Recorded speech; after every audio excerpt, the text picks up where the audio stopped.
What's up? What's up? What's up?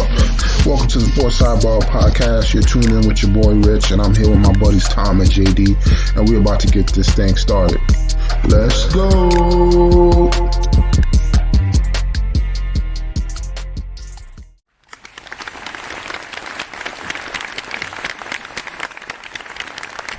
That's right, ladies and gentlemen. We're back with another one. How's everybody doing tonight? Doing good, Rich. How you doing? Doing good. Just trying to stay out of this heat. Looks like it's going to be another scorcher tomorrow and Thursday. Hopefully it'll cool down for the weekend, for the 4th of July weekend. What you guys got planned for the weekend? A couple pool parties, although, supposed to get down into the mid 60s. So, the kids will love it, but I don't think the adults will be getting in the water. Some barbecue, things like that. Making some smoked pork belly. Okay. So it'll be good. Good weekend. Nice, 3-day weekend. And how that Friday before July 4th weekend goes, that pretty much is a holiday as well. So yes, I know a lot of people taking off. So yeah, it'll be a good, nice, relaxing weekend. Oh, nice. How about yourself? So I'm pretty much doing the same. Black people, we don't go in the pool. We'll be outside of the pool, grilling. You don't even put your toes in the pool? Maybe. Maybe go toes. Maybe you go toes or up to knee high. Don't want to get too close though. Yeah, nothing too crazy, Yeah. Then play some spades, dominoes at the barbecue. You know how we do. Nice. That sounds fun. Let's get right into it. NBA, we got playoff basketball going on. The Clippers, they hold off elimination. They win game 5.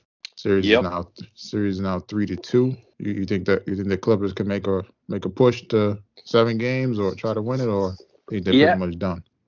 I felt like that last night was a perfect opportunity for the Suns to put the Clippers away. Don't even give them a chance. Yeah. Don't let that doubt start to creep in. So I think that depending on if they can get Kawhi back, if they can they're back at home in Game 6.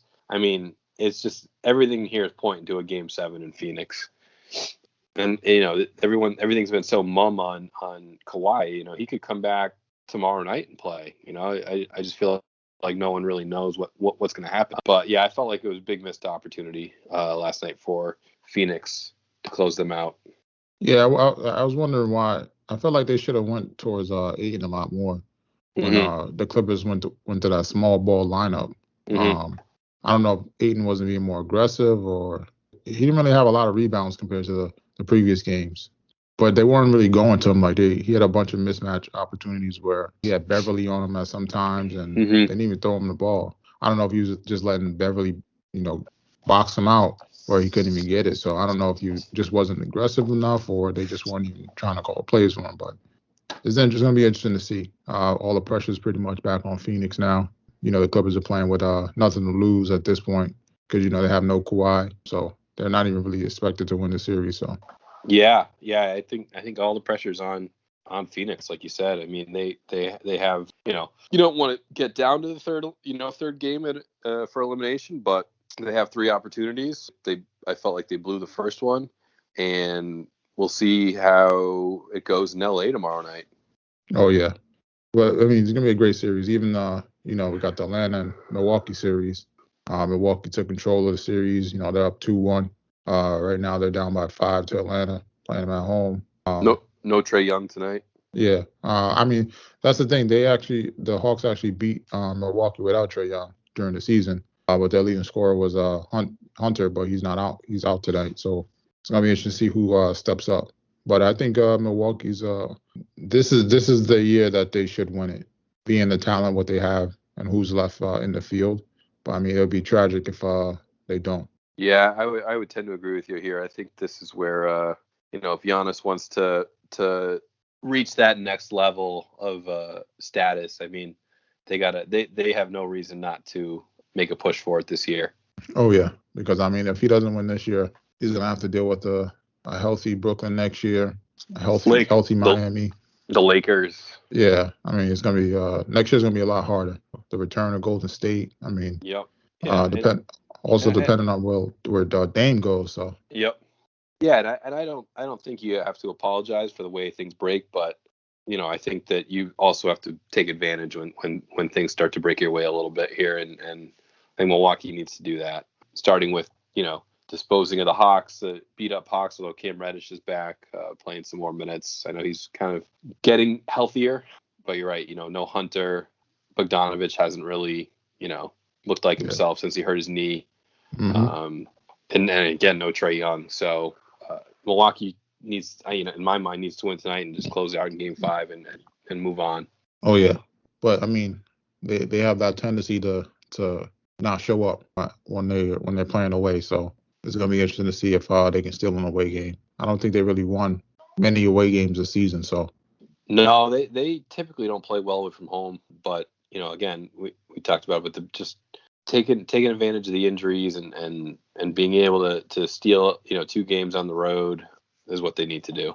Oh yeah, and then I mean, speaking of some other teams, we mentioned Dame. The Blazers. The fans are in uproar right now because they signed Chauncey Billups as their head coach. So Some of why the fans. why the uproar? Is it? I mean, I know people are bringing up this incident that happened almost 25 years ago, but Yeah, no, they're bringing up that incident.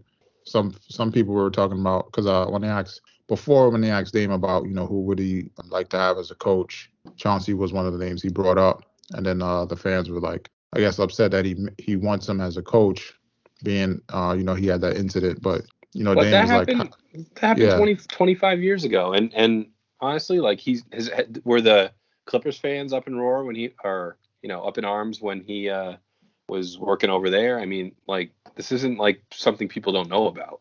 yeah.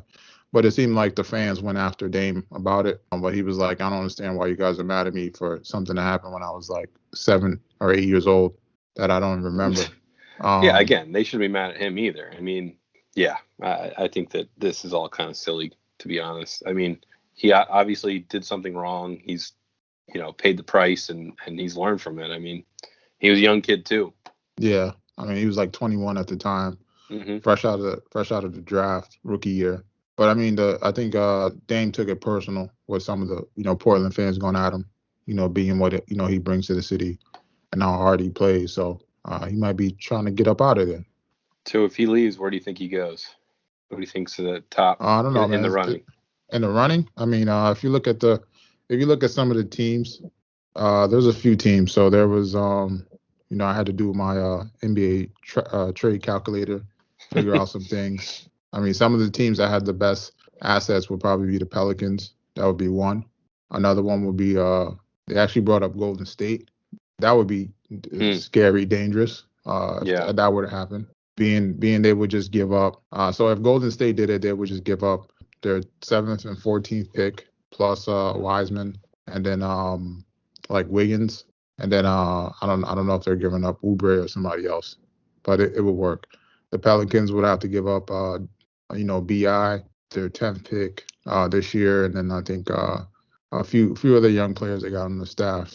There were some other teams they brought up. The Celtics was one. There was they mentioned Toronto, but I don't know if anybody wants to go there. So, and then I mean they mentioned the Knicks, but I mean the Knicks. If I were the Knicks, I wouldn't do it. I would just wait because I think you would have to give up like R.J. Barrett, and then it would be like a huge haul, like a Carmelo Anthony haul, where you're giving up a bunch of draft picks, a bunch of young talent. So they would probably have to give up R.J. quickly, Mitchell, so 2 first-round picks they got this year, maybe another one next year. So it'll pretty much be a roster of just Dame and Randall. Yeah. So I mean, I don't think that will work. So I think they should just wait. See what they can do in free agency, or stick to the draft, build it the right way. Yep. Philly was another one with Ben Simmons, but that's only if Portland wants Ben Simmons. So yeah, that's probably an issue. I think that I mean the money matches up, but if both guys want a fresh start, maybe it's not the worst deal. But I think that Philly's going to have to unload some more for that. Yeah, I think some more prospects if I or was something like that. Yeah, if I was Portland, I'm taking Simmons, Maxey, and I'm probably taking not Tobias Harris. Yeah, I would take Harris too. Yeah, then it gets then Portland's got to give up something else to make the money match up. I mean, Simmons' contract is like $30 million, and Harris is not far behind that. Yeah, but maybe you get a third team involved and you dump off Nurkic since he wants out. Yeah, yeah, potentially. Well, who do you like? Who do you like? Besides the Celtics, who do you like? Who do you like? What do you Ah, think the chances are of where Damon's going? I don't know. I mean, it's a good question. I mean, I mean, probably 27 teams in the NBA that would want a guy like that. Oh yeah. Um, I mean, can he go to the Clippers? Can he, can they do something there? Maybe trade playoff P, although he's having a good off season or a good postseason. Pair him with Hmm. Kawhi. Can I don't know, something like that. Can you get him to Miami? I don't know. I'd have to like look around and see how the money matches up, but Portland's going to want a haul. They've already, the Celtics beat writers already saying it would cost them Jaylen Brown and plus more. And is it worth it at that point?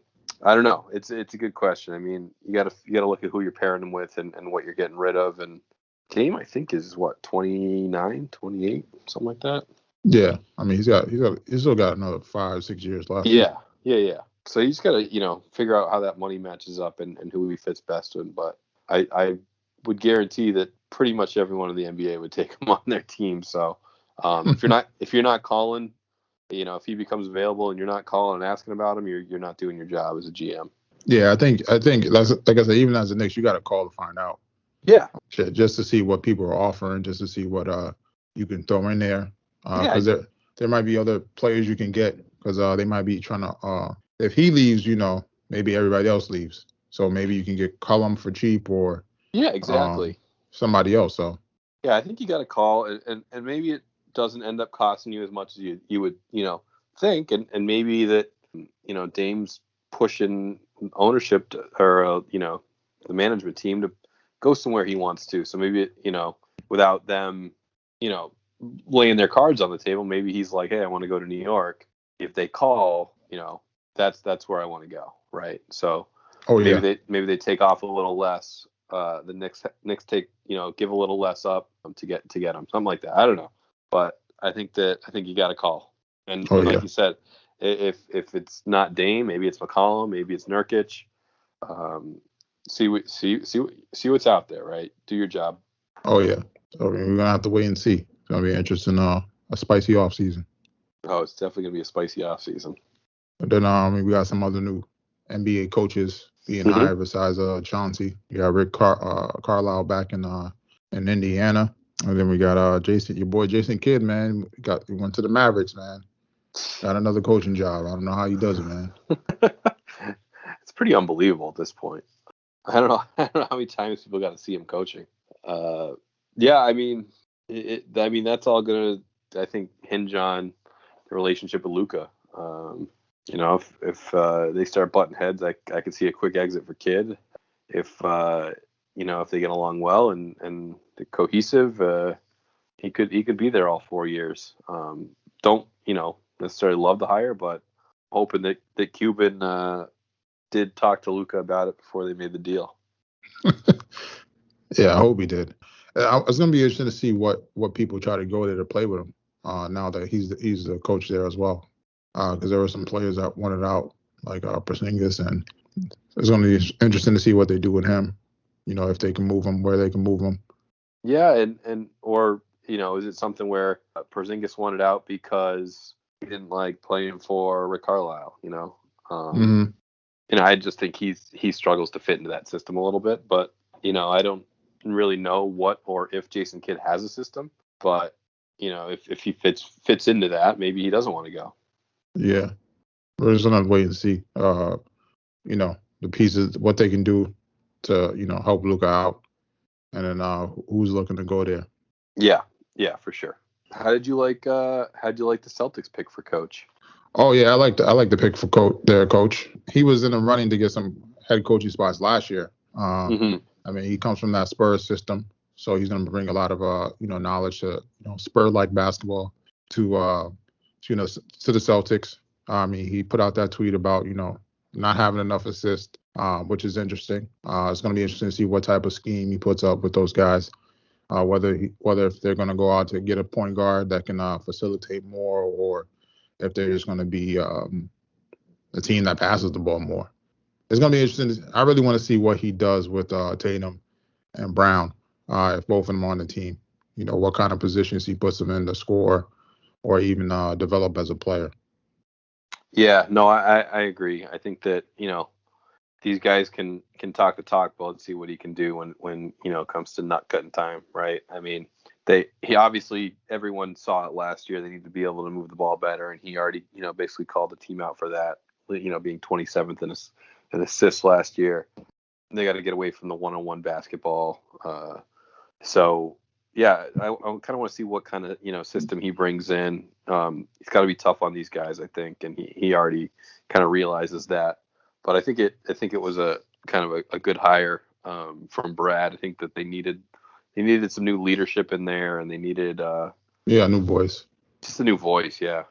Yeah, but like I said, I'm really interested to see what type of system he's going to run for those guys. Yeah, me too. Are they going more motion offense, or are they, doing a half and half, or 1-on-1, or and then just to see if they get a point guard that can dish it out more, because I don't know if I don't think Smart will be the starter at point guard for this team. No, being I that agree. Being that you guys traded Kimbo away, so maybe you guys have somebody targeted in mind for a starter as a point guard to run the offense, and then also see what other free agents you guys are looking to get. Yep. Nope. I agree. I think that I think they had one of the owners on today, Wick, and he was expecting a lot of moves in the off season. So I'm not exactly sure what's out there, what's available, but I guess we'll see what happens. Oh yeah, like you said, a spicy off season. Oh yeah, it's gonna be. I think last year, this year, and then probably next year are gonna probably be the most spiciest with all this movement going on in the NBA. And then I mean, like we talked about before, the mock drafts are out, man. They got Cunningham going first to Detroit. Mobley to the Rockets. Suggs to the Cavs. I mean, the Cavs drafting another point guard. The Raptors are going Jalen Green. Magic going Kuminga. And then the Thunder getting Mitchell from Baylor, put the point guard. Mm-hmm. Warriors getting Scotty Barnes, the big power forward. Or he's like a small forward, but he's like 6'9", I think. Yeah, he's a big dude. And then the Magic getting Moody, who's a shooting guard out of Arkansas. The Kings getting the guard from UConn. And then the Pelicans getting Kispert from Gonzaga. How are you feeling about the mock draft they put out? Yeah, I mean, I think it's fine. I'm not sure I really love this class. There's a lot of point guards, so I think that's a big need across the NBA as a whole. I'm not sure that Cleveland needs another point guard. I mean, they do have Colin Sexton. I know he's probably more of a two guard, but they drafted point guards. I know, it's all they draft. But yeah, I don't know. I guess I watched Cade Cunningham a little bit in towards the end of the season last year, and he honestly didn't. I wasn't overly impressed. I see why he's going to be the number one pick. He's big. He's got a decent shot. He's got good ball handling ability, and he shows a lot of that raw talent that these guys like. But he didn't like. I wasn't overly wowed by him. I like Jalen Suggs' composure a little bit more. I thought Jalen Suggs was more polished, but that's not what goes in the NBA. In the NBA draft, early in these drafts, these guys are looking based on what they think that these players can be. Yeah, I think that's probably sounds about right. I mean, you might have some swaps if certain teams like certain players. Interesting to see, what how that the picks 2 through 4 kind of roll out, because I could see any of those guys kind of going anywhere from 2 to 4, depending on who the team likes. Oh yeah, I feel like there's gonna be a lot of trades this draft. You think so?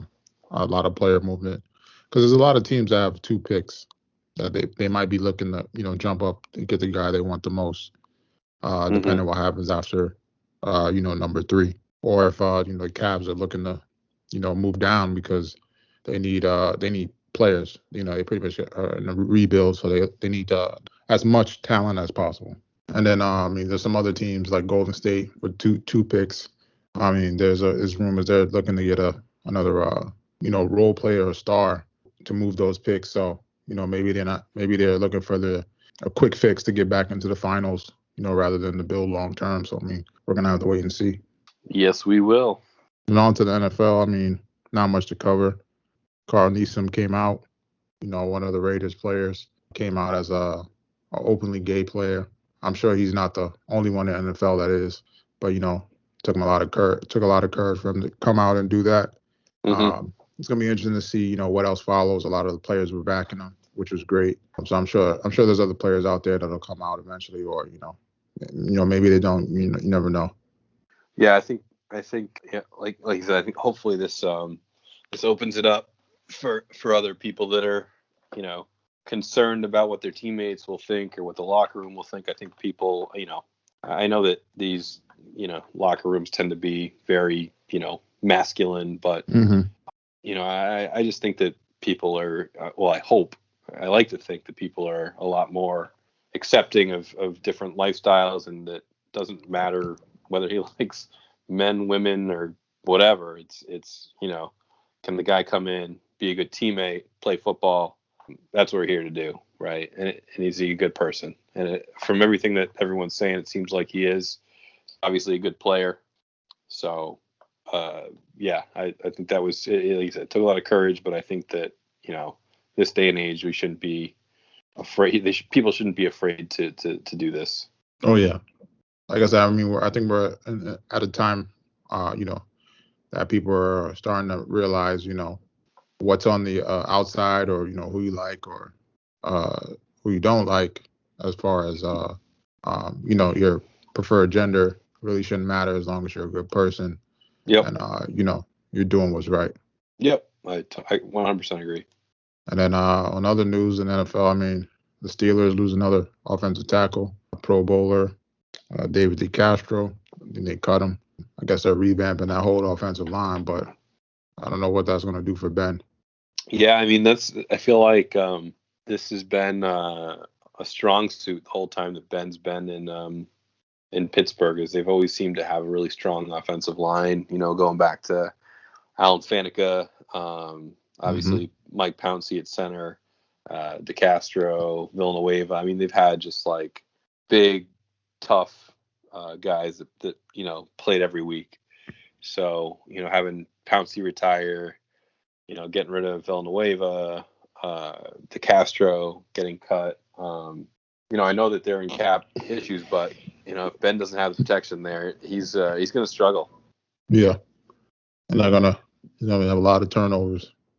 He already has a lot of turnovers. You don't want him to add any more onto that, because he's getting hurried all the time. I wonder what they're gonna do about that defense. They lost some players.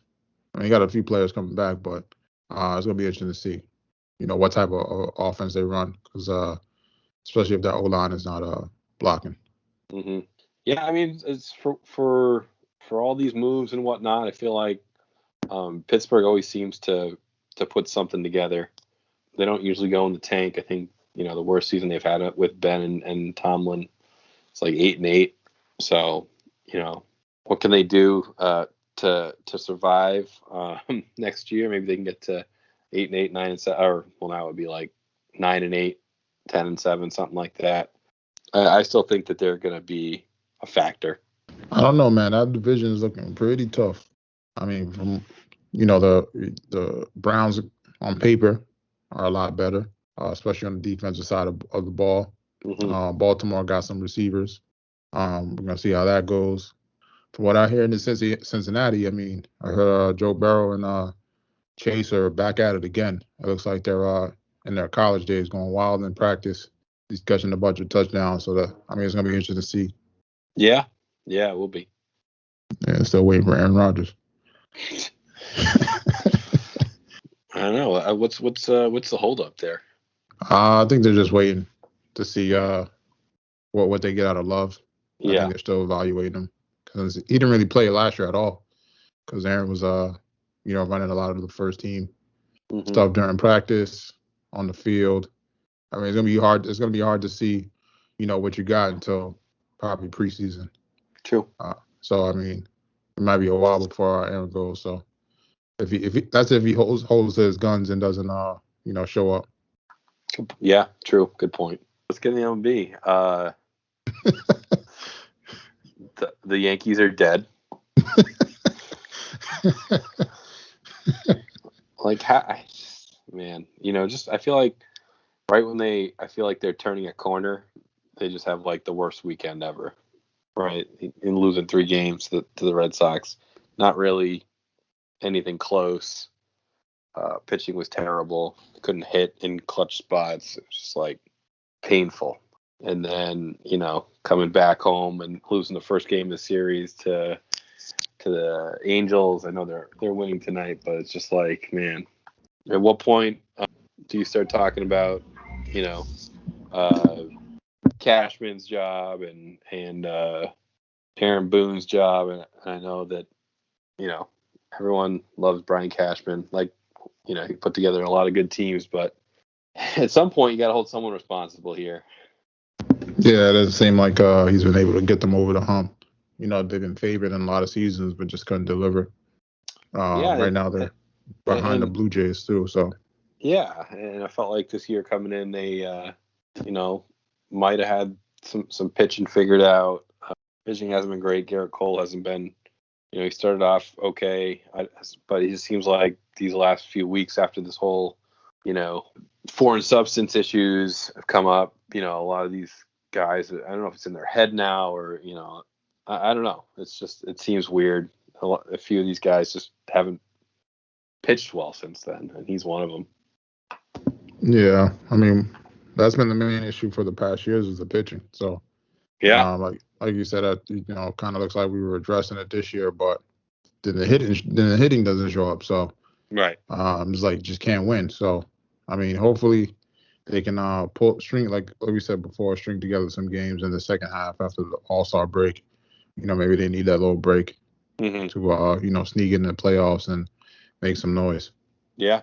If they can get hot after the All-Star break, they should add Corey Kluber back and strengthen the rotation a little bit. Yeah, see if you can make a run. They're not completely out of it. They're just, hanging on. I think what are they? Wild card. They're 6 back in the wild card and 7 back in the division. So, but the Astros are playing well again down in the West. I think we talked about this a little bit last week. They're scoring a ton of runs. They lead the league in runs. Just, bashing the ball down there, and their pitching's been good.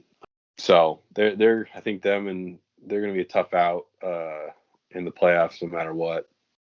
Oh yeah, them the Red Sox and the Rays, and 2 of those teams are in our division. So yep. we're gonna either have to hope people get injured, or we're just gonna have to play catch a nice hot streak and start rolling into playoffs. Yep. That's one thing I want to talk about. So did you see it's College World Series in baseball, Vanderbilt and Mississippi State? Did you see what happened over the weekend with the Vanderbilt NC State series?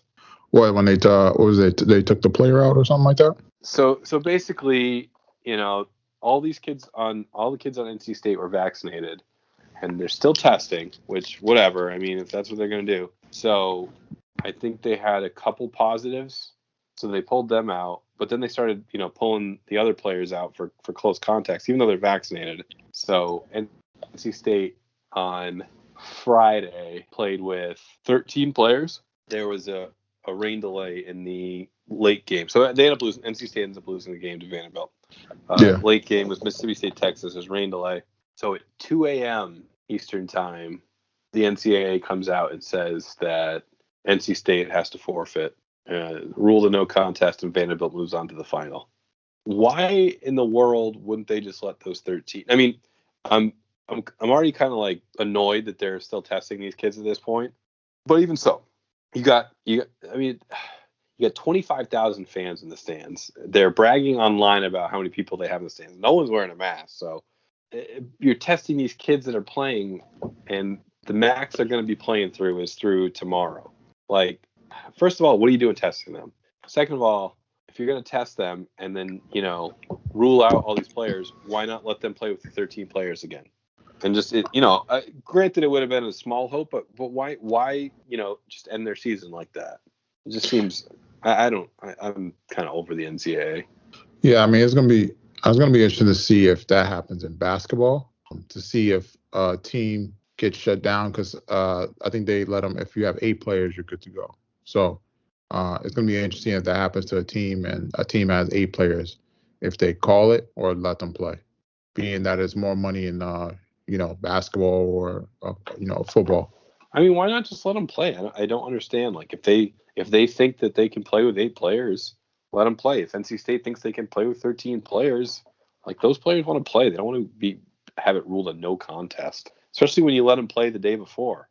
I don't know. Yeah, but It seemed maybe really. maybe they also did it just because they figured if those players played and then a positive test came up again for NC State, then it shuts down players from Vanderbilt, But they and don't then have any. They don't have any contact, so they wouldn't. It wouldn't be a close contact. So yeah, it I wouldn't don't know. matter. Yeah, I don't understand the logic behind it, but maybe somebody got paid under the table, man. You never know. Well, Vanderbilt is like to college baseball as Duke is to college basketball. Yeah, So so maybe it's a bigger draw if they were in the finals compared to NC State. So.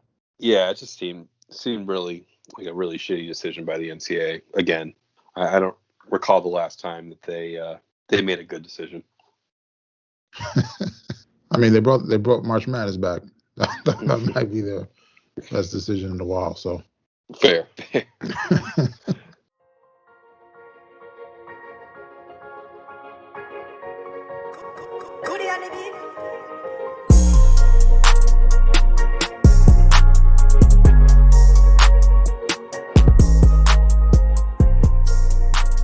And it might be that time again, ladies and gentlemen. It's that time, Rich. Got another edition of JD's Bites and Brew for you. What do you got for us? All right. So for today, did a little a take on homemade pizza. So we used garlic naan or wheat naan bread for a base. Used a pesto sauce for the instead of the red sauce. We used the pesto as the base, and then had some chicken, some seasoned chicken, and a little bit of chicken sausage. We topped on there. Throw a little bit of mozzarella cheese on top. Cook it in the oven for about 10, 12 minutes, and bam, you got yourself a personal sized pizza. Oh, nice. I would have definitely rolled up one of the, I don't know, remember the Cheez-Its, the mozzarella Cheez-Its? Oh yeah, Would have rolled that up into the dough, made me a stuffed crust. you can't. It's tough to do with the naan because it's kind of small already, but you might be able to cut a little hole in there and get it in there. Yeah, that's the way I make my stuffed crust. You a I'll stuffed crust guy? yeah, I'll roll up the Cheez-Its on the end into the crust. Give me a little stuffed crust going on. Yeah, that's. I have done that in the past. It's tough to do because you got to cook it the right amount for the cheese to be a little bit oozy. You don't want it to be a solid cheese stick in there. Yeah, and because you can't, and you also got to make sure it cooks evenly because you don't want the middle being uncooked Right. while the ends being nice and crispy. Messes up Yep. the pizza. Totally. So what did you drink that down with? All right. So we teased it last week, but we went this week. We're going with the Burlington Beer Company. Probably one of my favorite breweries, that I've been to, in the country. Really good. Up in Burlington, Vermont. Well, just outside Burlington. But they make really good IPA. Everything they make is usually pretty good. Cool little place. Nice guys. Really enjoy just enjoy their place, their beer, their food. Mm-hmm. So this week we went with a beer called Beachcomb. So this was released as part of their 7th anniversary. Okay. It's a pina colada style double ghost, pineapple and toasted coconut. So ghost just means that it's kind of like a sour type beer, but with a little bit of sea salt. So it makes it kind of balances the sweetness. I thought, I was really excited for this one. Maybe overhyped myself on this, but I felt like it kind of missed the mark. I love pina coladas. Obviously, talked about this on here before. The flavors just jumped out, but it almost tasted like a little thin and a little tangy for me. Oh no. I didn't really get. didn't really get like a, how, like when you think of a pina colada, you think of like a really, like thick drink with a heavy coconut, a little bit of pineapple in there, nice sweet Mm-hmm. taste. And I don't know, maybe it's me and maybe I got to go back and try it again, but I just felt like it didn't have those big flavors in there. And I don't know if they just kind of all blended together and it kind of killed one another, but I just thought it missed the mark. I was really kind of disappointed because I was stoked for this beer. Yeah, it's always it always sucks when it's a huge letdown.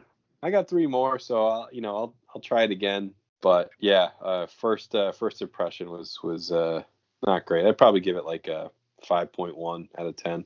Oh man, that's definitely the lowest. Yeah, I think a lot of that's just based on the description and me being really excited from a brewery that I really enjoy. Oh man, we need you to recover. I know. Tough one for me. That's JD's Bites and Brew. Mm-hmm. So this week for the BRRs, they got 3 shows for you. The first one is Katla. Katla was about it's on Netflix. It's about these people that live in this town, and the town there's like a like I want to say like a volcanic eruption or like a seismic I don't know what it's called, like plates that shift that cause like these I want to say it's not like volcanic. I don't know if it's like volcanic dust or like something that happens where people ended up missing, and then it was kind of like the talk of the town. Come to find out, some people that were dead start popping up, and then some people that are alive start popping up. So somehow there's like some kind of matter that's like in the earth that's like cloning people, and it's like cloning people from like a certain period of time from like when the seismic event happened. So these people are like meeting their selves, their future selves. Some of them meeting like their dead family members. Some of them are meeting like their healthy self before they got sick. So it's interesting. And then some of these people were fucked up. So, which is the funny part. It was like this little kid that committed suicide, and then like he came back to life, like the clone version of him. And then his parents like wasn't sure, if it was him, and then it really was him, but he ends up like going a little Chucky and killing some people, which is kind of funny. But overall, it was a decent show. I gave it like a 7 out of 10. Definitely nice. Something if you want to watch it, check out. It's one of those like German shows that Netflix just does the English voiceovers, but it wasn't bad at all. Nice. And then the other show is called The Nevers. That show is on HBO Max. It's pretty much about a woman that's trying to save these people that have been touched, what they call like they've been given like special abilities, kind of like X-Men type-ish. But I mean the powers they have aren't really like X-Men type, but like it's not like Wolverine or anything like that. But some people are like super smart, super tall, or they could do certain things. But come to find out, like the main character, I don't want to give it away. So she like killed herself in the beginning, or you find out later on she was like trying to kill herself, and then she got touched. Like this something came down from the skies and like spread this like magical dust, and then those people that had abilities from it were called touch. But it's kind of confusing because they really don't reveal stuff towards the end, and then it's only like 6 episodes too. So and the way they leave it is kind of like open ended, so you really don't know what's going to happen next. But I mean, overall, it was a decent show. If you like, picture like Harry Potter meets the X-Men, but just not as much action. Okay. Overall, I think I gave it like a 7.2. It was a little better than Katla, but it it needs some work though. Okay. I would have definitely like more episodes and more explanation of what's going on. Then finally, man, your show, Cruel Summer. I finished it. Probably gonna go with a 7.8, but here's why, right?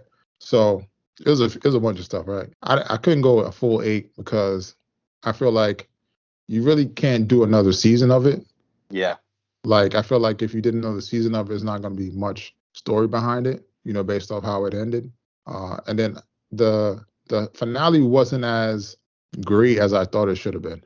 No, it wasn't great, but it wasn't terrible either. Yeah, it wasn't terrible, but it was just some other stuff like, how did she not take the $11 million? Come on, man. Like, how Well, you got to take that? because that wasn't what she wanted. She wanted, No, well, but I mean, technically, is what she wanted because she wanted the girl's life and the girl's rich. So, sure, I mean, you just can't have half the, you can't have half the the popularity and all the stuff without the money. sure. And then being that the fact that her dad like lost his job and like put his house up to get the lawyers, and I mean, he gonna have to pay for that. Yeah, yeah. I think I think you're right. I think you still got to at least sue to recoup the money that you had to pay to get the defamation charges away and all that stuff. My one thing on that, like just that whole situation, is like, who's all right? Who's going to continue to pursue that? Right. That is such a hard thing to prove in any sort of court, right? That yeah, she saw me. She didn't. No, I didn't see her. I mean, she could have been, and she was obviously she could have been there, but she had different reasons for that she could corroborate. So I in a real, I think a real type of like a situation like that, there's just no way that you can pursue that those charges, right? I mean, it just doesn't make sense. Yeah, well, I think they try to. The main thing for those cases is for you to have the jury question that person's character as far Sure. as what type of person they are. So if you prove this person is like a not true, not truthful person, Yeah. then most likely they made that story up. I mean, which she did, but I mean, and then that's another thing. Like these people are terrible people. Like when you really like boil it down, like Oh yeah. so like the girl that got Katie, the main girl. Well, not the main girl, but the girl that was supposedly kidnapped. Yep. I mean, so she makes this poor guy fall in love with her, even though it's not right because he's a teacher, Mm-hmm. right? Then he gives her the chance to walk away after he was going to kill herself, and then she still shoots him, and then she lies on him the whole time and said like she was like trapped and all this stuff, and she didn't. I don't want to give it away if people are listening, but pretty much her whole story was a lie. She had plenty of opportunity to leave that house. Yeah, and because she actually got up at one night and when she said she went home. She did. She left, and she went and looked outside her window, and like, her parents weren't, crying all over themselves. I mean, like, yeah, Yeah, I felt like she was very confused. Like yeah, I felt like she did it so her people would appreciate her in her life. But when she went back home, she realized they didn't. It didn't seem like they didn't. yeah. So then that's why she wanted to stay. But then she realized, she really misses her family and all this stuff. And then But it was it's just, too late. Well, it's too yeah, late, right? Because what's your explanation going to be if you're the teacher? You're basically your career's over. You're going to jail. Doesn't even matter if it wasn't ill intentioned. It's now it's a problem. yeah. But I don't. It's just like I felt bad for him, even though it was wrong. Don't get me wrong. But like she also put him in a bad situation. She did, but he could have booted her out the next day and been like, all right, Yeah. Oh yeah, you know what I definitely. mean? He should Or have. went to talk to the mom or dad and been like, hey, look, like she came over last night. She was upset. I let her sleep in the base. Whatever, right? She's here. Yeah. She's there I now. think. I Please think. go get her. Yeah, I think that would have been a better outcome if he said that from the beginning. Right, but he didn't want to. He wanted. There's part of him that wanted her there. Mm-hmm. Right. So and there was that the situation they didn't really talk about with him at the other school, and why did he leave there? Have some sort of interaction with a student there or something like that. So Yeah, and then the best friend Molly or Mallory, whatever her name Mallory, is, yeah, Mallory. she's freaking terrible. She's like a bully. Um, pretty much to the two friends. It was just weird. That character was just weird. It was weird, and like I sort of like felt bad for that, and I'm glad that that they didn't. Ooh. Oh yeah, Giannis is down. Uh-huh. I'm glad that they didn't like make it a bigger deal, but like how is Mallory supposed to know that was Kate Wallace inside, right? From outside in the distance, you see like some blonde, that could have been anybody. Oh yeah. But I thought she would have figured it out when she was watching the video of the teacher when he was coming out of his house because Yeah, she was well, in. I think I think oh, that's bad. Ooh, that's bad. Yep. Oh boy. Oh, that's not good. Nope. He's done. That Oh, sucks. Jesus. That was ugly. Looks like the Hawks are taking it this year. No. But yeah, so yeah, I don't know. There's just like I like the premise of the show of how they kind of went through the different years and how things changed and all that stuff, and the storyline was pretty good. I just felt like it was missing a little something here or there. So I'm good on your 7.8. What'd you think of the very last scene? Well, yeah, I figured that they had to do something to keep it going. But like I said, I don't feel like they have enough story. Like, Yeah, so like in the next season, are you gonna reveal more stuff about how much she knew, or her life now with the new boyfriend, or the other girl, Mallory, and Katie now are together. I mean, they still left a few questions unanswered, but they would have to. I feel like this is like I don't know if you ever seen that show 13 Reasons. I think so. On It's about the girl that commits suicide. Oh, I didn't. Michelle watched it. I didn't watch it. Yeah, I feel like it had a great first season, but then after that, it was just like wasn't enough story, and then they just started throwing in new characters. It's just too much because and there's also like a end credit scene, and it says season 2 coming March 2022. So we're gonna have to wait and see, what they could put together. But overall, it was a good, solid show. They had a Yeah. lot of the way they did like you said, they mentioned the 3 timelines they showed, how they how they reveal things, but a lot of those people in that show are terrible people when you look at it. There was a lot of terribleness going on in that show. Yeah, it was just like, oh, I hate this girl. I can't believe she did this. But but that's part of the writing. They did a good job at that. So Yeah, they did. and So then you, new Transformers movie for June 2022, going I back to haven't I, Beast. I haven't read I haven't read anything about it yet. What you said? I said I haven't read anything about it yet. Yeah, they're just doing it's a new Transformers movie coming out June 2022. Looks like they're focusing on the Beast Wars, Hmm. but it's gonna be in Brooklyn in like 1997. The setting is like 1994. I think Okay. that's gonna be kind of odd. Animals in Brooklyn that are Transformers. Like how do you hide a big ass ape that's Optimus Prime? And how big do they make them? How I don't know. It's just gonna be like, are they gonna be at the zoo, or I don't know. What about? I mean, can they make them a building? You know what I mean? Yeah, but they're supposed to be animals, so it's Oh, they're like, animals. Oh. so like if Optimus Prime is the gorilla, like the old TV show, like how, like if you see a gorilla walking around in Brooklyn, I mean cops is going to be on that, people going to be on that. Like you can't just be. It's different. Like if you're a car, if you transform into a Bentley or something, you're driving around, or Sure. a station wagon or something, it's less noticeable. No, I 100% agree. And then I don't understand why they're making this like in the 90s when the other ones were in the kind of present day. So like so they went from the regular Transformers to the Beast Wars, then to the cars, or I mean they went from like the vehicles to the Beast and then back to the vehicles.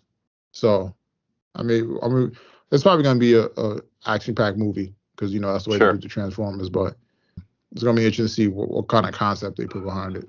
Yeah. Yeah, that's interesting. Interesting, I guess, setting. Then your movie's coming out on the 14th, Space Jam. And then there's something comes out this week too, I think. For I know Pratt's got that movie coming out on Amazon. Yeah. And then I think there's another movie coming out on the 7th. That's HBO Max. I forget which one that is. Space Jam. Oh, Giannis is back to the bench. Might have survived a disaster. Yeah, it's too late now. It's gonna be interesting to see if they put him back in. I wouldn't. Yeah. Even if you just hyperextended it, like I feel like Yeah. when that happens, You don't want to risk anything further. I feel like your knee's a little more vulnerable right away. It's better to just kind of let it rest and get it healthy. Bogan having a game, man. About time. He looked better tonight, but he's looked hobbled. Yeah, I think he had hurt something a previous He game. did. He hurt his knee. And then That's all I got. That's pretty much it. Until next time. Till next time. I want to thank y'all for rocking out with your boy Rich, JD, and Tom here on the Sports Sidebar Podcast. Give y'all something to ride out on.